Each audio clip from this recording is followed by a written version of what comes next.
see me? Uh-oh, here we go. Now bear with me. This is my second live. This is my second live. And tonight we are going to talk all about soul contracts and what they mean, and why we're here. Do we just come here to go to the grocery store, eat, use the bathroom, fall in love, get our hearts broken, suffer, and then just die and then just go back to nowhere? What is all of this for? I'm going to wait just a minute for a few more people to come online, and then we will get started. I'm going to take a sip of water, only two before I get going. How is everyone tonight? I can't see what it says. Let me look and see. This is my first time actually doing one where it has like chat going on, so I'm opening it right now. I'm not texting. I'm opening it right now. Can you see me clearly? Can you see me clearly?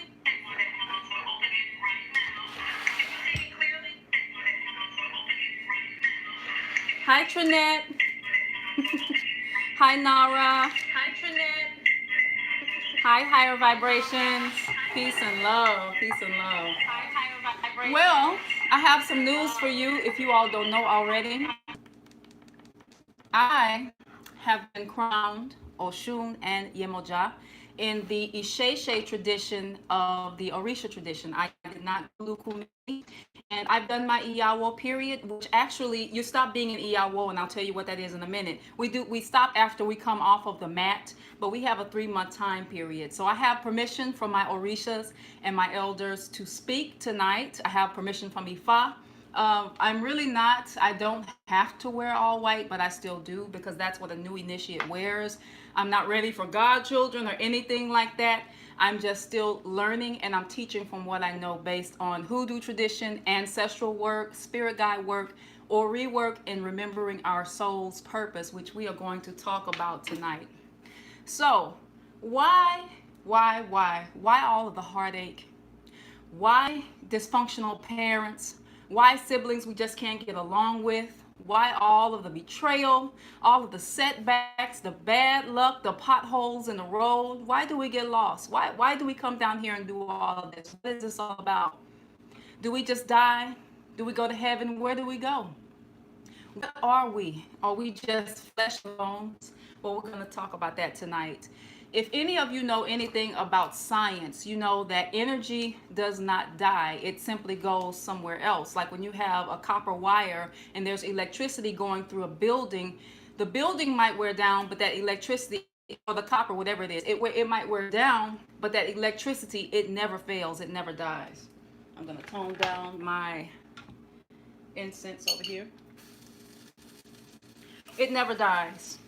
We are in the age, we're not in our grandparents' age, we are in the age, or going into the age of the Aquarius, where Pisces is the illusions, where we're just stifled just by religion, and you die and go to hell, you're unworthy of heaven, and you're separate from the creator of all things. So now we are coming more into the knowledge of knowing ourselves for a fact. We are researching, we are doing things differently than what our ancestors did in other generations, and that is what we're supposed to do because that is the progression of life. The truth is, we are the creator having a human experience individually, and here we are now. Because the creator, how will the creator know itself? The creator is perfect, the creator doesn't suffer, or the divine source, it doesn't suffer. It doesn't understand I'm hungry, I'm sleepy, I'm heartbroken. Mommy, daddy, love me, pay attention to me, because the creator is all there is. There's nothing else outside of that divine energy. So what is there for the creator to do? All up there or wherever, everywhere, and just nothing to do but be itself in all oneness. So here we have the Big Bang Theory, where the divine source energy broke pieces of itself into little bitty tiny pebbles, which are called souls, which is us. So the big Godhead breaks pieces to come down here as me, as you, as the other people over there, as the homeless person on the street, as the rice farmer in India, the gangster in prison, and here we all are. No matter how good, bad, or stanky we are, here we all are. And I'm going to be doing a demonstration about how we are connected to the divine creator through something called the Ori, which is a Yoruba concept. It is the Godhead. It is how we get our messages from the creator and our guides. Let's see how many people we have in here now. We have 6 people. Hello, everyone. Let's see. Did I say hello? Hi, DRW Isis. Good evening. Good evening. Thank you all for your patience. So, let's start first. Life circumstances. Is there anything in your life that you don't understand right now? Do you strive, oh, I need to know my ancestors, I need to know my guides, but they might not be coming through.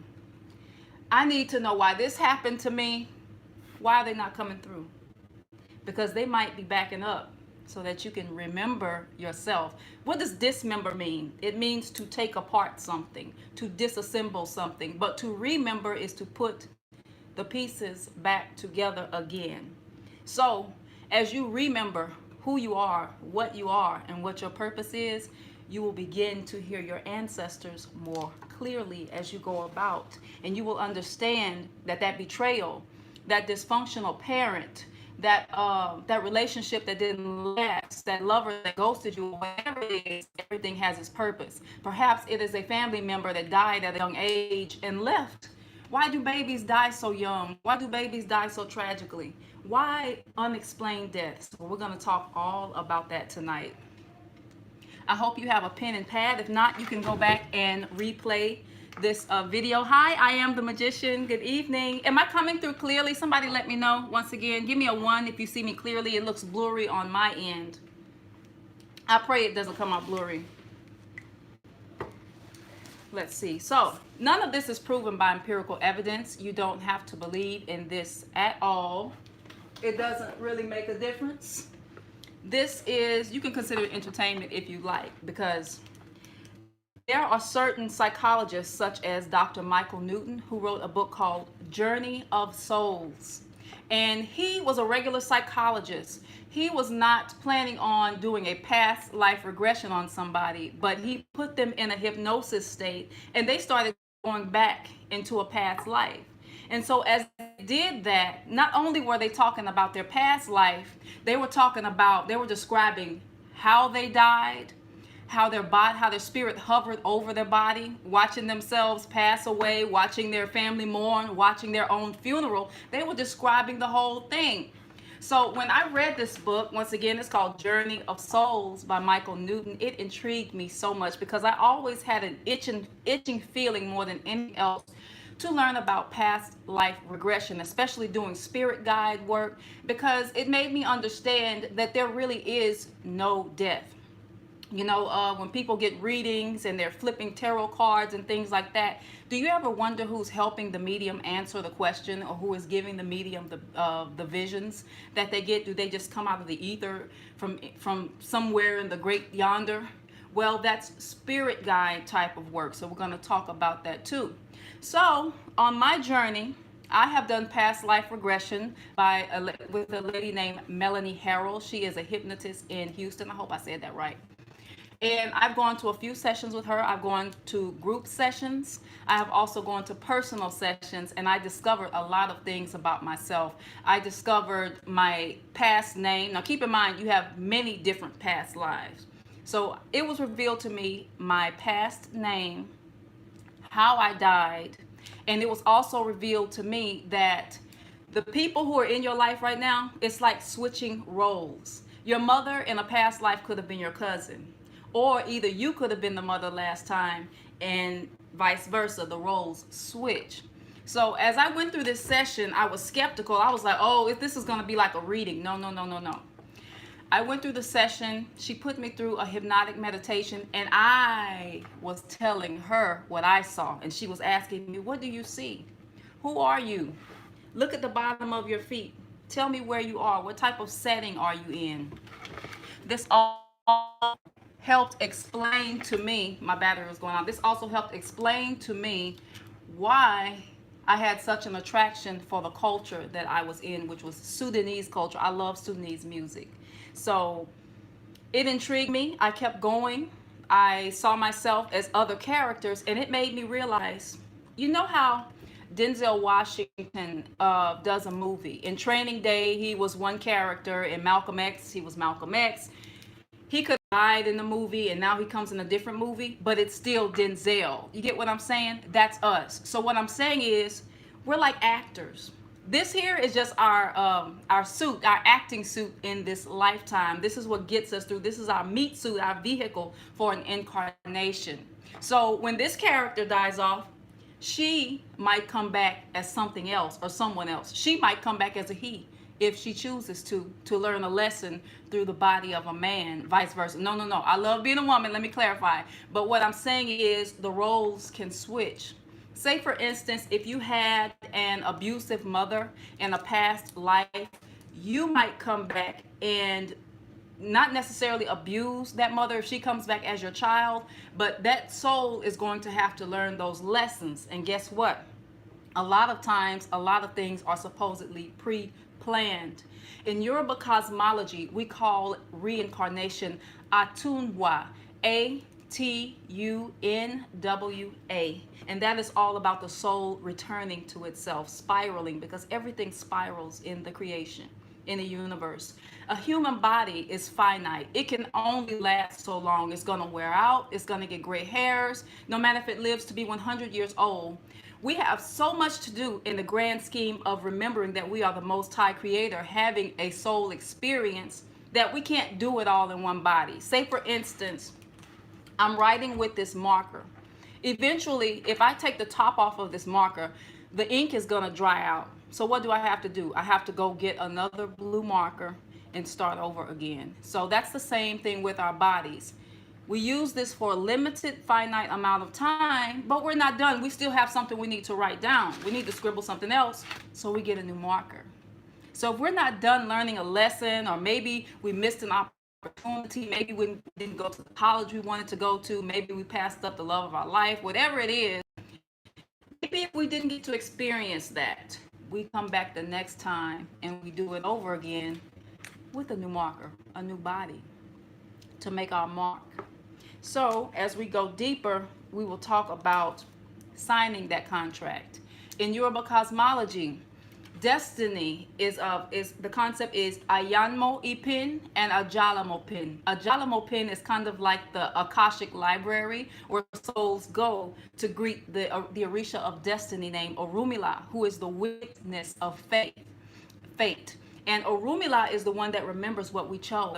In this lifetime, I want to understand struggle and abandonment. So I'm going to choose this guy. He's not going to be a good father to me because I'm going to learn a lesson that I'm going to persevere despite having this good father. Or I'm going to persevere despite the fact that I have this mother that acts like mommy dearest, etc., etc. I'm not speaking my personal experience. I'm just giving you a hypothetical example. But either way, we never come alone. Our spirit guides, it's not that they're just, oh, these benevolent angels that want to help us. A lot of times our spirit guides are in our soul group, or they have worked with us in different lifetimes. And check this out. When you go back to the great ether, to other higher dimensions in the spirit realm of the ancestors, whatever you want to call it, you decide to reincarnate in a human body, you might be their spirit guide.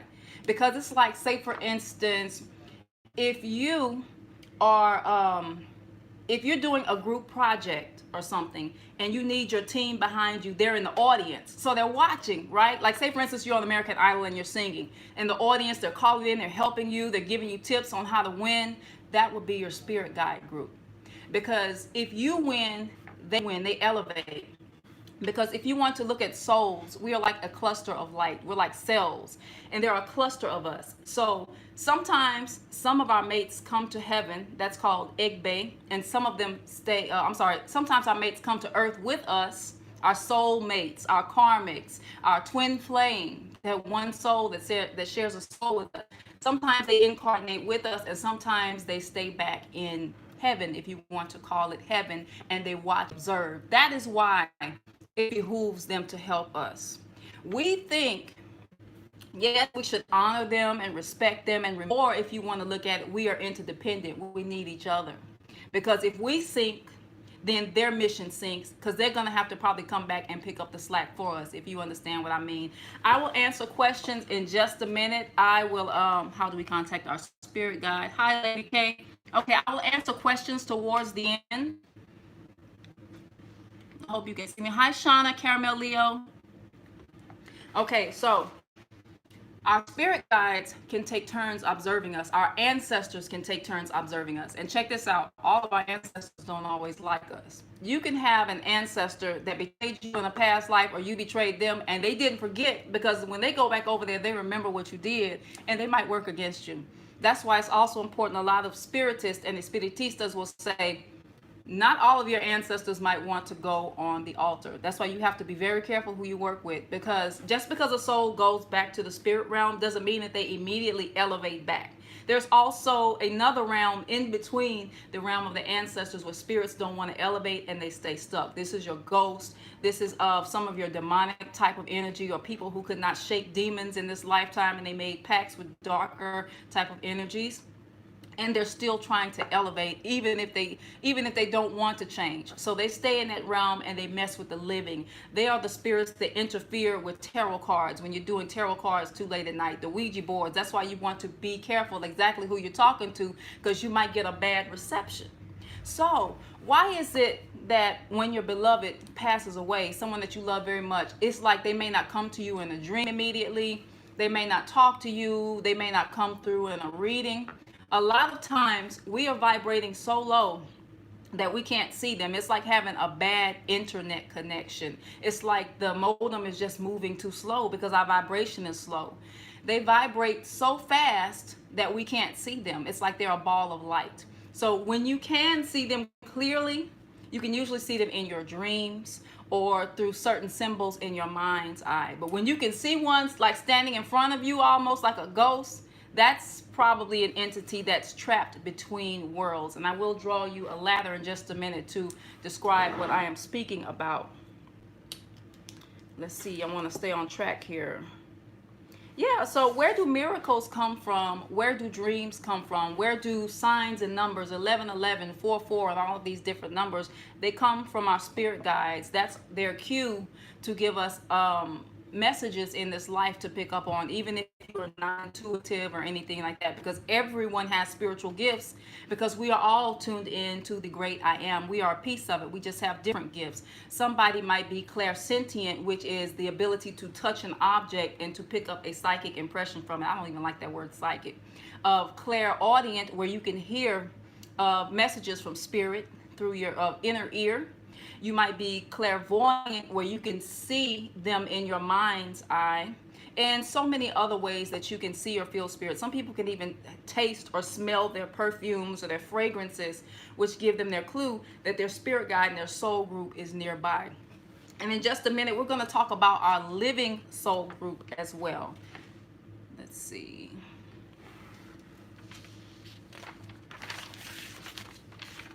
Is everyone following me so far? I hope you have a notebook in order to keep up with what I'm talking about, because this is deep. And if anything, I would love for you all to take notes about Michael Newton, if you have not heard about him before.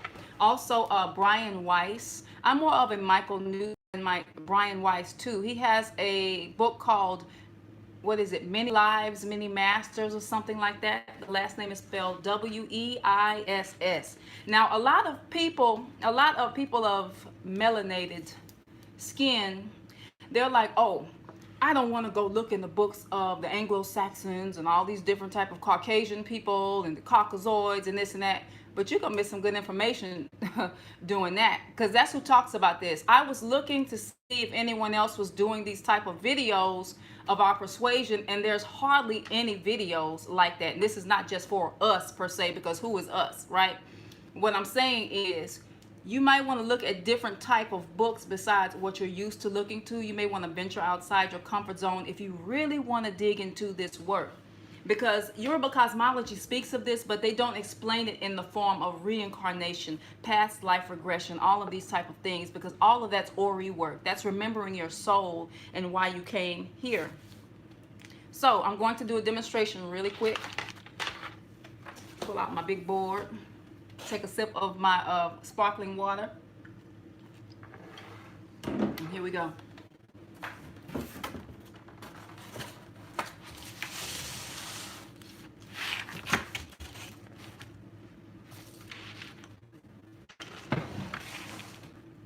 Okay, can you see this? Okay, say for instance, you are a huge soul, right? You're a big soul. All of this is you. All of this from here to here is you. You have all of this energy. You're at high speed. You're operating at functional level.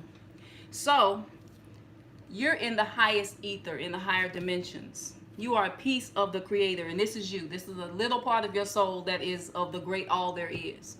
So you may want to come back in order to remember that you are the creator and that you are source, and to get an experiential experience of yourself.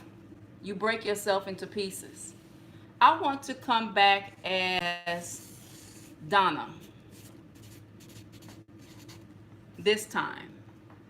Okay, this is a lifetime one. Check this out though.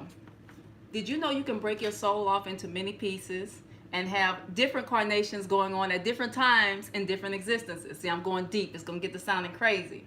So over here, you may want to take less of your energy, and you might want to be Michael. Can you see that? Or this is you doing this all at the same time. You might want to be, I don't know, let's think of an exotic name, Abina or somebody like that. In Malaysia somewhere, in a rice field. Okay, lifetime 2, lifetime 3.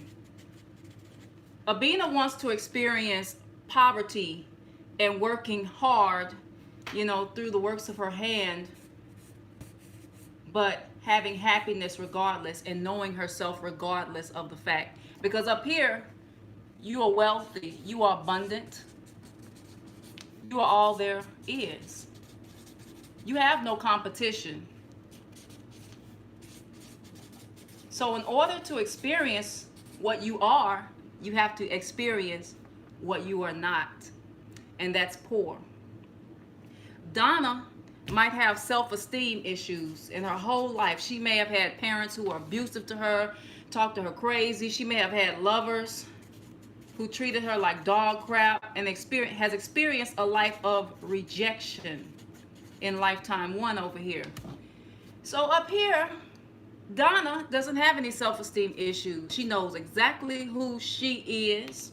She knows that she is not rejected, but she is accepted. She knows that she is love personified. She knows that her energy is ever abundant and ever loving and ever accepted. She knows no lack. She knows no rejection. She feels safe and she feels secure within herself up here. But down here, Donna chooses a deadbeat dad that does not affirm her, so that she can experience what it feels like to be what she is not. You understand what I'm saying? Do you follow me? Because there's nothing else to do up here when you are all that there is. I guess it might get pretty boring. So it's like watching a movie and there be no plot twist, no drama, nothing like that. Because this is all like, once again, casting a movie or casting a play. So Michael over here might have, let's say, narcissism.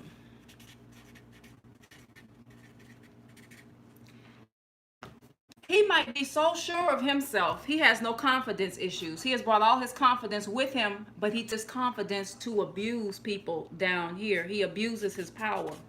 Because up here, since you know that you are all that there is and that you are one with everything, you choose to forget that you are one with everything. So you treat others as if they are less than you and not equal to you, because you are all one. So you treat yourself like you are the only one. So to experience what he has to experience what he is not in order to remember what he is and elevate back.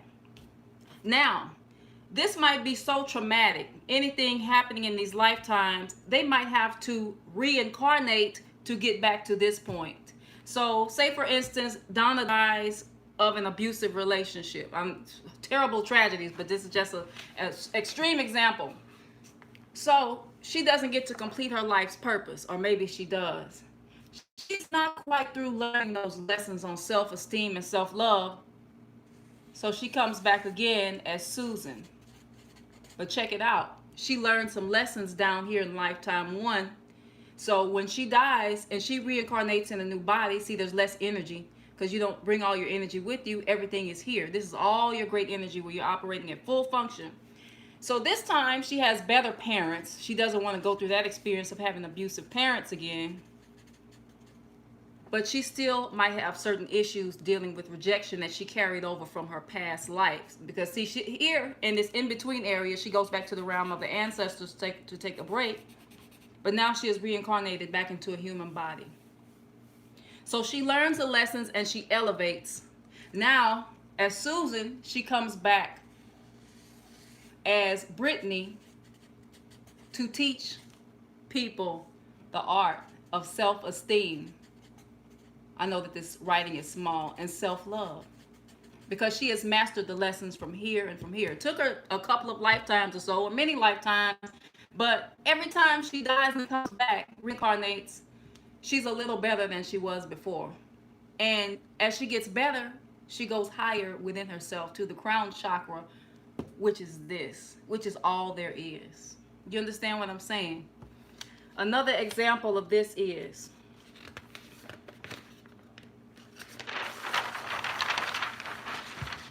this is the creator. This is all there is, the Most High. Allah, Insani, Olodumare, Yahuwah, whatever you want to call this. It's all perfect. It's perfection. Pure love. All seeing, all knowing. But with everything, there's a flip side. It's just like a coin. So on the opposite side of this is the opposite of perfection. So if there is the light side, which is the stronger, there's also the dark side of this creator. So a lot of people in religion, they're like, why doesn't God get rid of the devil and all of the evil people? And why does evil still exist? Well, the simple fact is, if there were no evil, there would be no good. We need both. It's like when you're seasoning something and you need salt and pepper. It's like it all makes the soup taste better. Even though it may have in it, it's like making a soup. It's alchemy. You have to have a few bad experiences to make you sharper and make you who you are. So here we go in perfection. Oh, everything's so perfect. No problems, no bills, no narcissists, no abusers, no terrible deadbeat parents. So I'm going to take pieces of myself. I want to know what it feels like to be a woman. So I come over here as Keisha. That's Keisha. I want to know what it feels like to be a Chinese girl. I come back as Miko. Shoot. I want to know what it feels like to be a man. Not me, once again, but so now I'm going to come back as Daniel over here in Ethiopia, and he has his own lessons over here. Miko is in Keisha is in the US, and they're all having different experiences. Keisha can't stand Daniel. Oh, let me put one more in there. Y'all aren't gonna like this one. Henry over here, he is a CEO. He lives in the US. He's Caucasian. This one doesn't like this one. This one doesn't like that one. But guess what they don't realize? They're all connected. Whether they like it or not, whether you were made in a test tube or in a lab, at the end of the day, this is all there is. There's nothing outside of this. And yes, this is all theory. Take it or leave it. We can discuss it a little later. But this is the theory based on Yoruba cosmology, past life regression, and psychology that goes into hypnosis. So all of this energy is just one ball of energy. How do we know this? Well, if I take a breath right now, is it going to take anything from you? We are all breathing the same air. We all look up at the same sun, the same moon. We all have the same water supply. And there's really, even though we are all very unique and different and we have our own alchemy going on based on our life path, we are all still this, having its own experiences. This person might be a Gemini with a Libra rising that has Chiron, which is your soul trauma, Chiron in Leo. So he has issues with being accepted, with his creative expressions. His parents may have ridiculed him. We have Keisha over here, who is, let's say she's a Gemini also, but she has a Virgo rising. So she's so different. She might have Chiron in Taurus. So she might have issues with understanding money and scarcity. She may fight with the scarcity complex, like there's not enough, that she has to compete and run over people and juju people to get what she needs to get. Then we have Miko over here, who has a karmic throat chakra expression. She doesn't know how to speak up for herself. And she might be a Pisces that might have a penchant for being sadistic. And her moon might be in Pisces as well. She's very psychic, but she doesn't know how to express herself. She might have Chiron in, let's say, that would actually be Chiron in Pisces. She might have Chiron in Scorpio descending.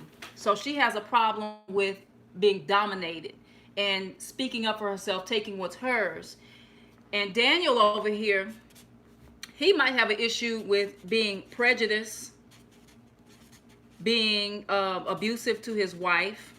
And see, they all have, he might be an Aries with a Sagittarius moon, etc., etc. So all of these stories, they have different characters. This is like the creator casting itself in different movies at the same time. That's like you go to the movies and Denzel has 2 movies playing right then and there. But even though each character is different, it has different names, it might look different, it's all still Denzel at the end of the day, if you follow me. So let's talk about soul groups. I feel like I'm missing a point. Cluster of souls. So this is your energy. This is your little ball of light right here. This is you. This is your best friend. This is your best cousin. This is your worst enemy in this lifetime. This is your parent, which might not be in your soul group. They may be close to your soul group. This is like a cluster of souls. And this could be your sister, for example, hypothetically speaking. This is a cluster of souls. This group of souls decides that they are going to reincarnate together very often. That's why in Espiritismo they have something called Cuadro Espiritual, which is like Egbe in Yoruba cosmology, your soul group. So, say for instance, these cluster of souls in a particular life, this one might decide to stay back in heaven and watch over you. But this one may decide to come down with you. So in this life, you all have decided, say for instance, without this, let me do a blank one. You, and this is your soul group. No roles at all. So in heaven, you're deciding, okay, last time you betrayed me, you stabbed me in my back. So when we reincarnate next time, it's going to be your turn for me to betray you. So now you're going to come back as my worst enemy. Because somebody has to be the villain. It's like somebody in the group has to volunteer. It's kind of like when you're doing group work in college or high school, and somebody has to be the leader. Somebody has to take the notes or do this, that. Everybody has their own responsibilities. So this group of souls decide, okay, you're going to do this lifetime. You're going to be the parent this time. And it's like you're casting yourself as characters. And next time you're going to sleep with my husband, or I'm going to sleep with your wife, etc., etc., and we're going to learn this lesson. Because if we don't learn this lesson, this cluster of souls does not get to evolve. So it's not about necessarily karma. It's about you slap me, next time I'm going to slap you, because we both have to learn the lesson of being slapped, if you follow me. Let's see what else I can say about this. I feel like it's more I can go into with this. I don't want to get into tragedies such as molestation and things like that. But I will say, if you have people in your lifetime, the first time you meet them, they give you a bad feeling like, oh my God, who is this idiot? And you just it's like the hairs on your arms just stand up. That might be somebody who was your enemy in the past life. You just don't know why you don't like them, no matter how nice they are, or they might get on your nerves. That is often somebody who was an enemy in a past life. Or if you have a sibling, no matter how hard you try, you just cannot get along with them, or you have a push and pull type of tug relationship with your mother or your father, a lot of that's past life residue. And keep in mind, in casting these characters, you could have been a parent last time. Your soul might actually be older than the parent you get in this life. So understand that. And when we speak of soulmates, it doesn't always mean romantic. It could mean somebody that's just simply in our soul group. Sometimes they may come back as a best friend. Sometimes they may come back as a lover. It just depends. Sometimes they come back as a temporary lover and you end up being friends later and having a child together. All of these things happen and occur within the soul group. So at the end of the day, it's really no judgment, because why would, let me go back to this page. Why would the Most High totally condemn these souls to hell, damnation, in eternity, when it would just be condemning itself? It wanted to experience what it was not, right? The good and the bad, being the good character and the villain, in order to have an experiential casting of a lifetime, if you understand what I mean. So at the end of the day, we create our own hell through forgetting that we are this. Because when we are born, we sign a contract to forget. We're not supposed to remember. Just like when in a movie, when, for instance, an actor goes into character, they're not supposed to remember they live in Hollywood Hills and this and that. They are that total character. Because if you remember totally who you are when you're born, and you're born into the sea of forgetfulness, as what the Yoruba call it, then it makes no sense for you to reincarnate if you know. It's like taking a test and knowing all the answers. You can't do that. So you have to come as a blank slate as a child and forget that you're this, so that you can be fully this. So you can really think you're poor, so you can really think you're oppressed, and really have these real experiences of being oppressed. Because keep in mind, this is reality. We're in a dream. Everybody's always saying, I'm conscious, I'm conscious. This is a mother freaking dream. Excuse my French. It's a dream. We are in a dream right now, and we shall wake up from that dream and remember that we're this, and we are one with this. And this is where we have all that we need. Now, as we remember this, as we become aware of this in the age of Aquarius as it approaches, that does not change the fact that we are still very much this right now too, as long as we are in this human body, in this coffin, encased in these bones. That's what we are. We always think of the ancestors and the Egun as the dead and the bones, but really we're the dead ones. They're alive, because they're functioning at full capacity when they elevate back up here.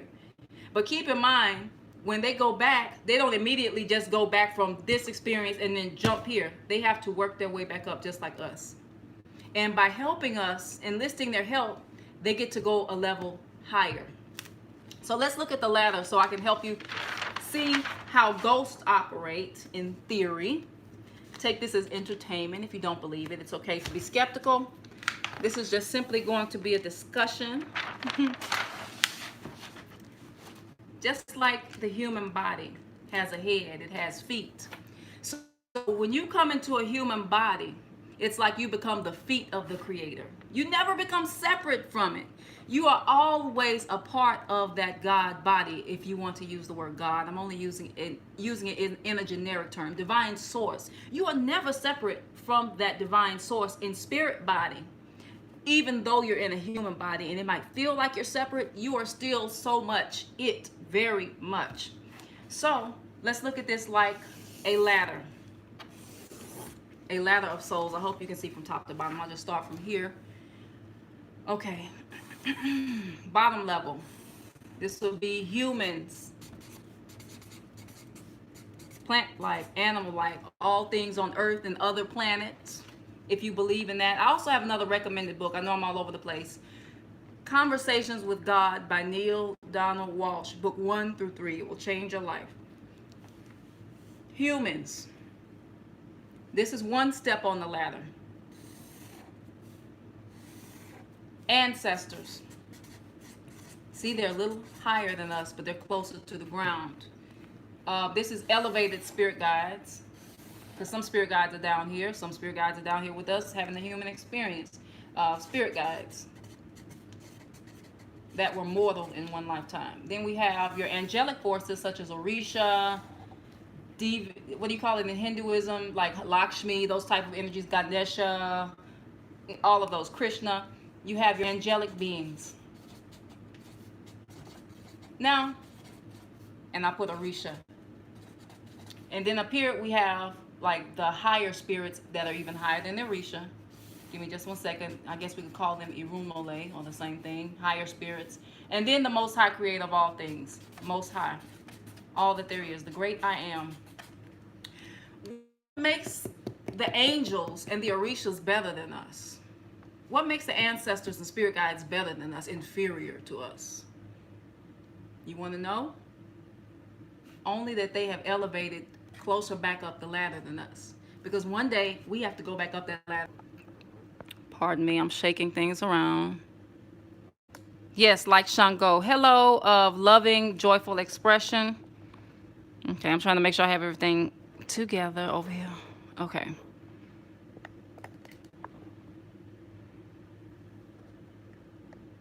And I will adjust my board in just 1 second. Okay, so nothing makes them more superior than us necessarily than the simple fact that they have elevated higher than us, and we have to go back up this ladder as well. Move this back over. Excuse me. So nothing makes them higher than us. So down here, when we elevate back to the spirit realm, we go back to the realm of the ancestors. In between this is people who may have died tragically. They may have died of suicide. They may have went out before their time, before they finished their, I want to say, in between type of area, because they're vibrating with stand. Not inferior to any part of this, because we are a piece of the Creator, the Most High. But down here, we have lessons to learn in the sea of forgetfulness. And the higher you go, it's like when you're in kindergarten, and then you elevate to the 3rd grade, the 10th grade, the 12th grade. You go back and you help the kindergarten. They have just come back to help you learn the lessons that they have learned already, if you can understand that. And that is why we are one with all things. And we may have to elevate back to this area many different times before we get it right. It just depends. But we still have nowhere to go but up, home, up the ladder, up the elevator. We have no choice but to do that, no matter how long it takes us. It is a matter of remembering. Once again, I repeat, I will look at the questions in just 1 minute. We're going to close out pretty soon. Let me see. We will let's touch on karmics and twin flames. Now, when you see twin flames, everybody wants the all-encompassing romantic twin flame. Oh my gosh. You have a soul, because every person has a masculine and feminine side in them. In heaven, there's a cluster of light. This is you. Remember, you're you. There is the feminine side of that soul. It's a feminine energy. And then there is the masculine side of that soul. In a lifetime, this soul, which is you, you might want to break yourself into a feminine and masculine and separate in order to have a totally different experience. This is the example of a twin flame. It's not always necessarily romantic, but it's all about the other half of you. Now, do we always treat this other half right? No, we don't. Examine this really quickly. I'm going to fix this camera one more time.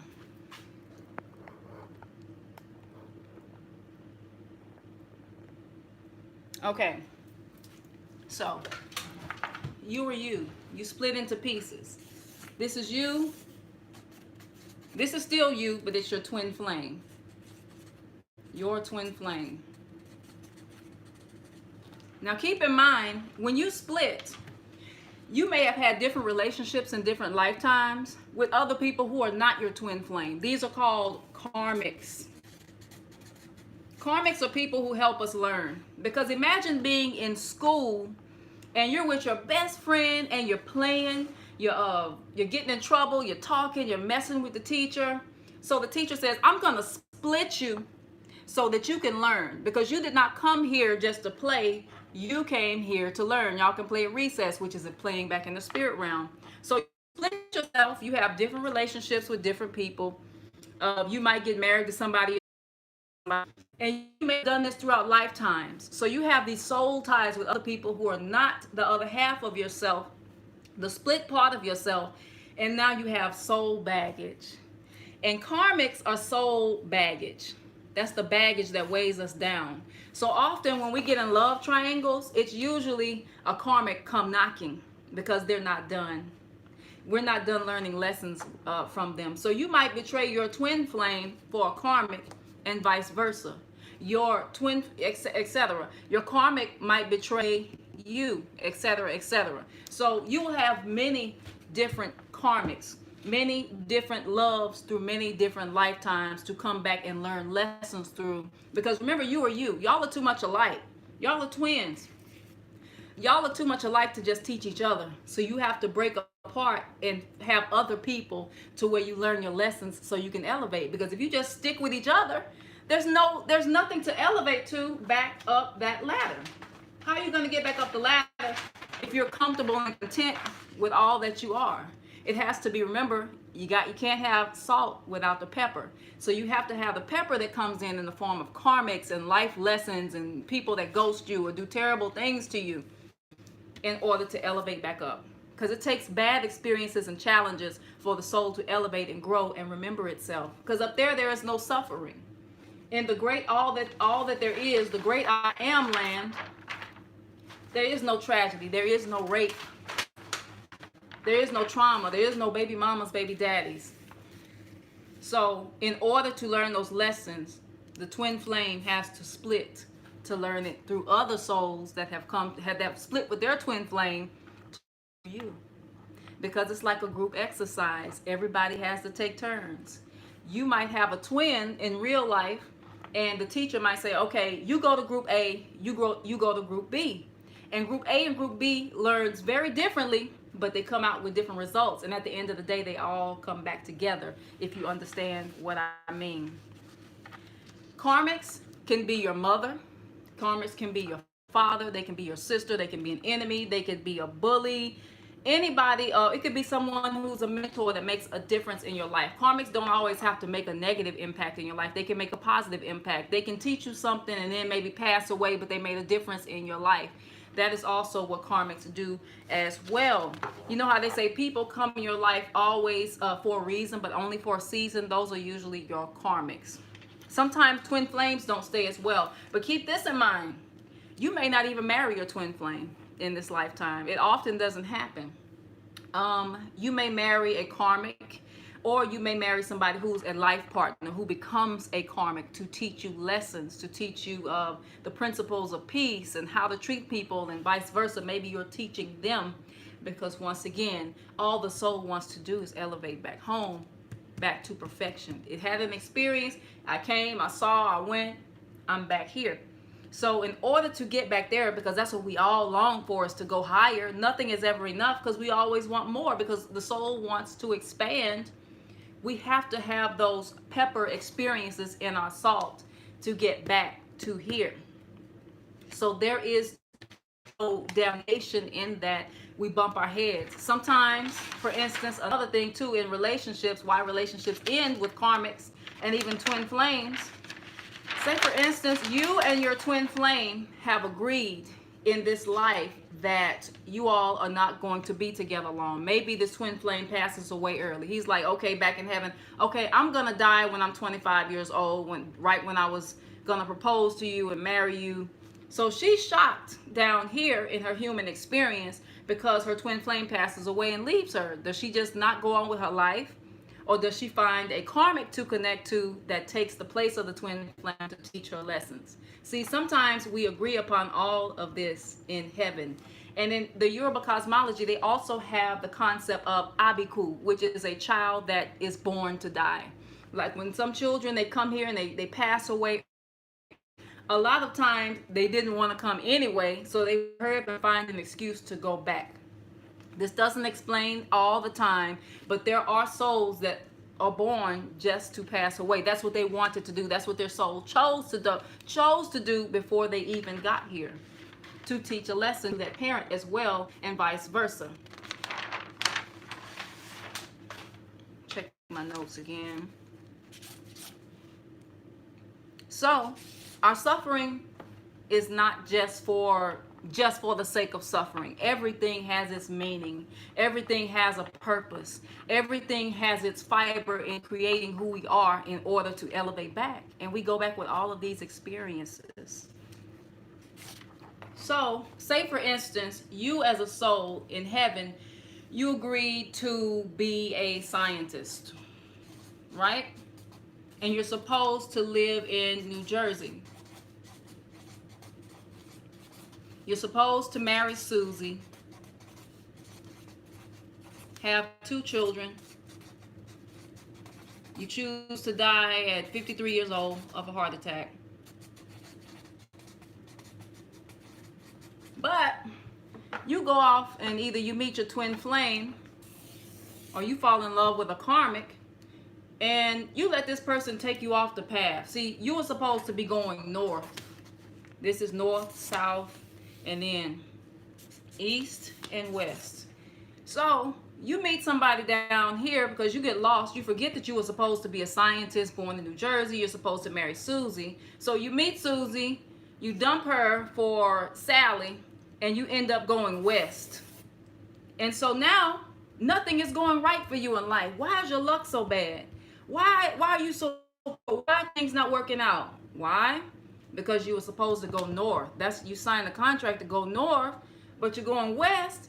So you didn't really make a contract that had amenities for living in the west. Now, next time you come, you might have luck doing the west, but you agreed to marry Susie. You agreed to have these 2 children, but over here, you're a player.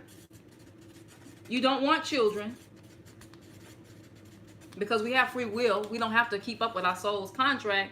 And you don't want to be a scientist. You end up becoming a drug addict, an alcoholic, because you got involved with the other person. I forgot her name. The other lover.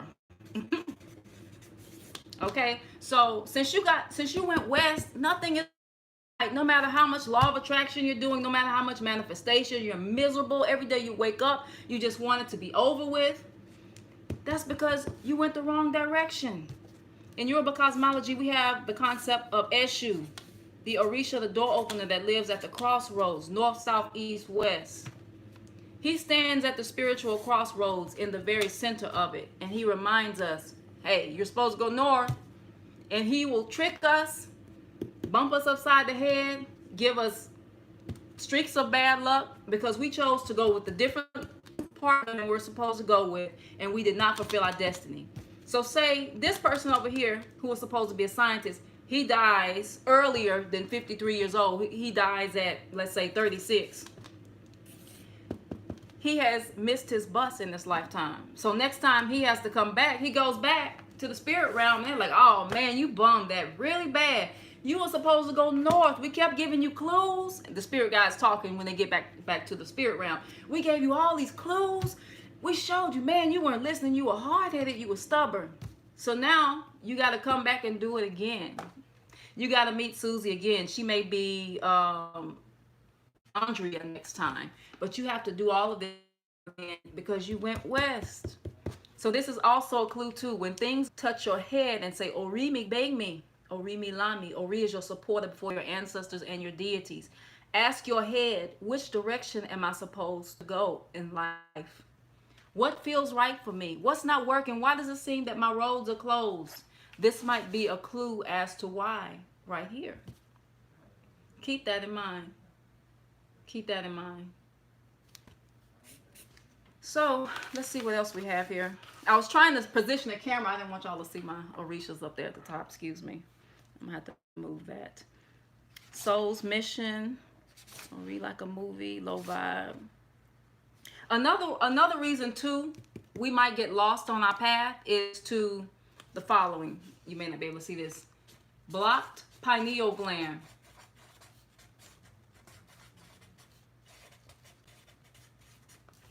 Low vibrational food.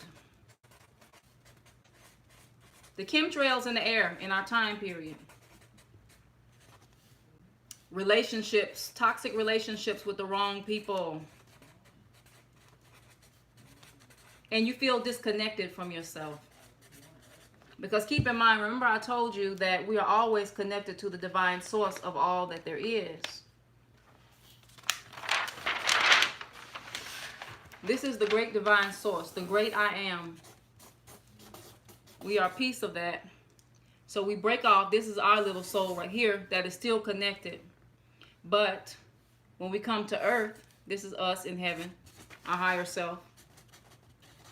I hope you all can see this. I really hope so. I'll try to put some charts in the description box, and I'll also put the Amazon links to those two videos of, I'm sorry, not two videos, two books, Journey of Souls and Many Lives, Many Masters. I'll put those in the description box. So anyway, I digress. So this is you down here. This is your head. This is your Ori. So when you want connections from spirit, because everything happens, everything starts from the head. It starts from the top to the bottom. We see with the head, we smell with the head, we taste with our head, we talk with the head, we hear with the head. Our head is the most important part of our body.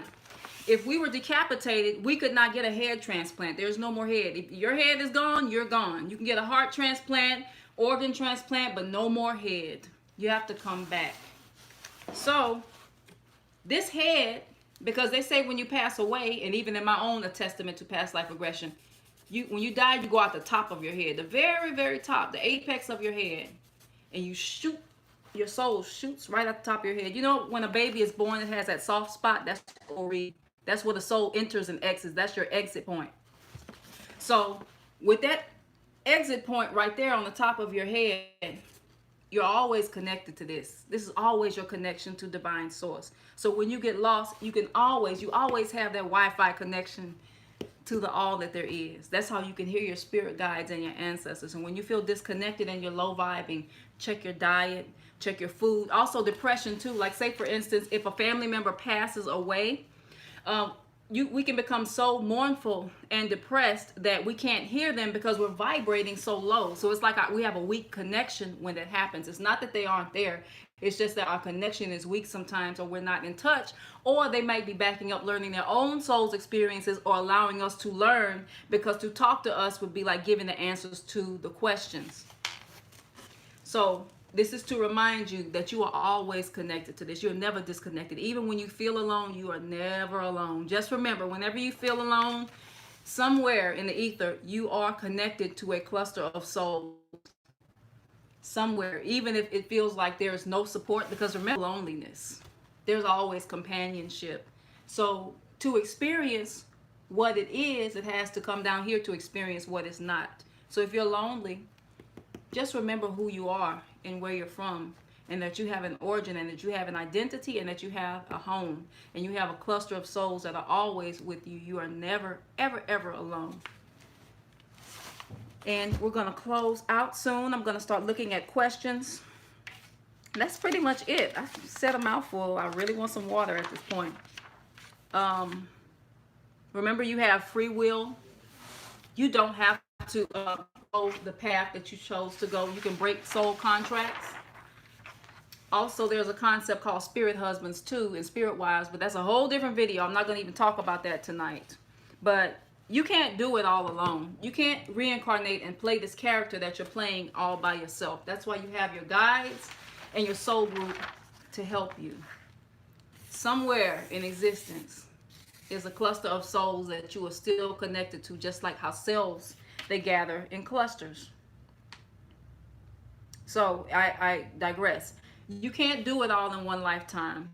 This body, your body is going to wear out, and you're going to have to come back again. You might have a different parent. Your best friend may be your mother next time. Your grandmother may be your father. It changes. It sounds crazy, but it's like, this is like a costume. You're going to change costumes, but you never change who you are at your core. This is only the costume. This is the mask we wear for the soul. This is our vehicle to get things done down here in the three-dimensional realm. So I'm going to go into questions in just a second. Let's see. Let me get my other computer going over here.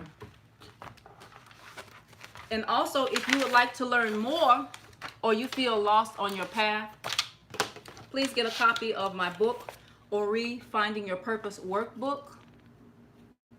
I do know the journaling exercises to remember thyself and your reason for being. This is like you're casting, you're creating your life. If you can't remember the contract you signed, you create anew. Remember what you did. Remember what you agreed to do in heaven. Create anew. And usually what you create is based on the soul contract that you signed to begin with. Let me get my other computer so I can look at your questions. Just one second.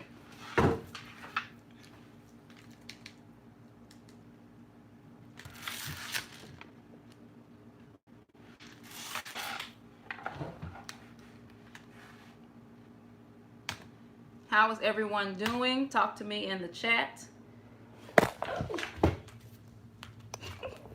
Don't laugh. It's my second live. Okay, here we go.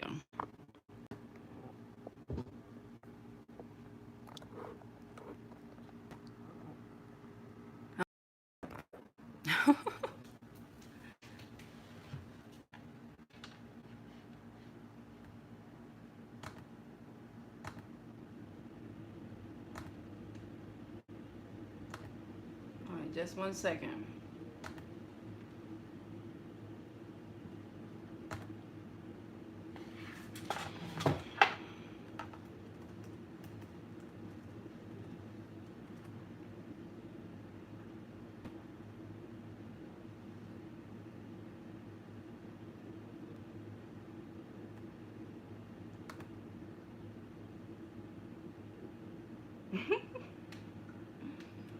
Okay.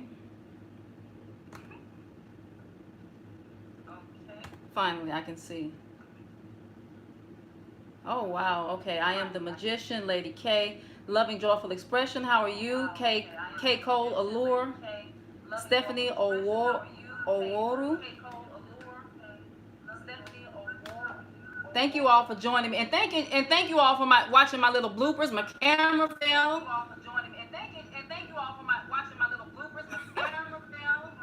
Just a hot mess, but hey, Spirit wanted me to get this message out tonight. You're doing lovely. Spirits are very much thriving. We all help each other, okay? I'm trying to see if anyone has any questions.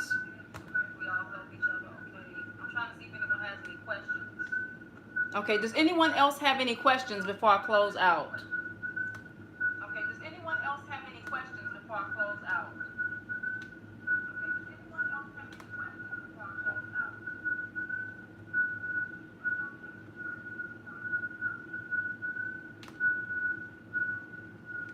Don't know what that noise is.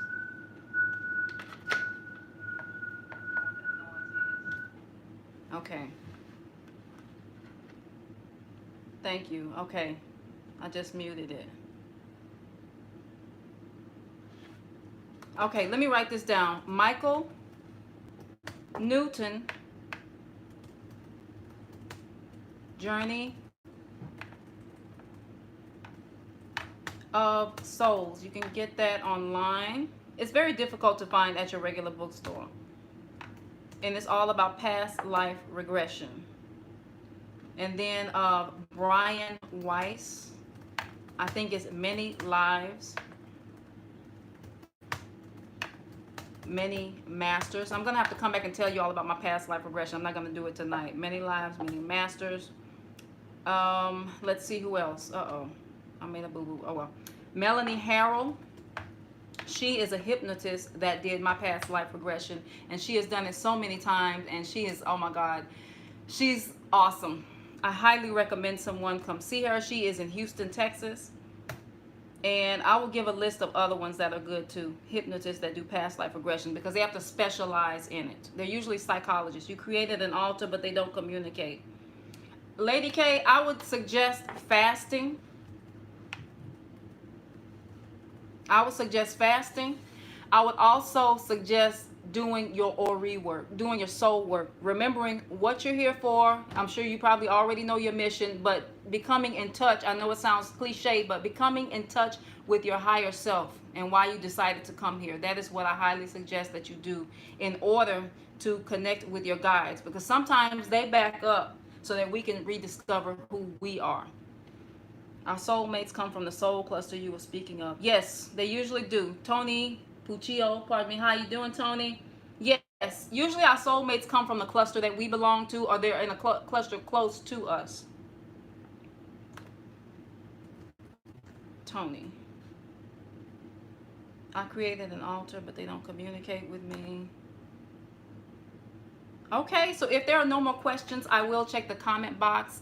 Please comment, rate, subscribe, share, follow me at Adunola the Oracle, and don't forget Ori Finding Your Purpose workbooks. I'll come back next time. They'll get more smooth and less awkward, you know, with time. But thank you all for bearing with me, and keep commenting. I want to hear your experiences, your opinions. If you disagree, that's okay. I don't mind. If you dislike, it's okay. But let me know what you think, because I didn't get a lot of feedback on whether you agree or disagree. So let's talk about it. Let's keep this conversation going, okay? Peace and bliss.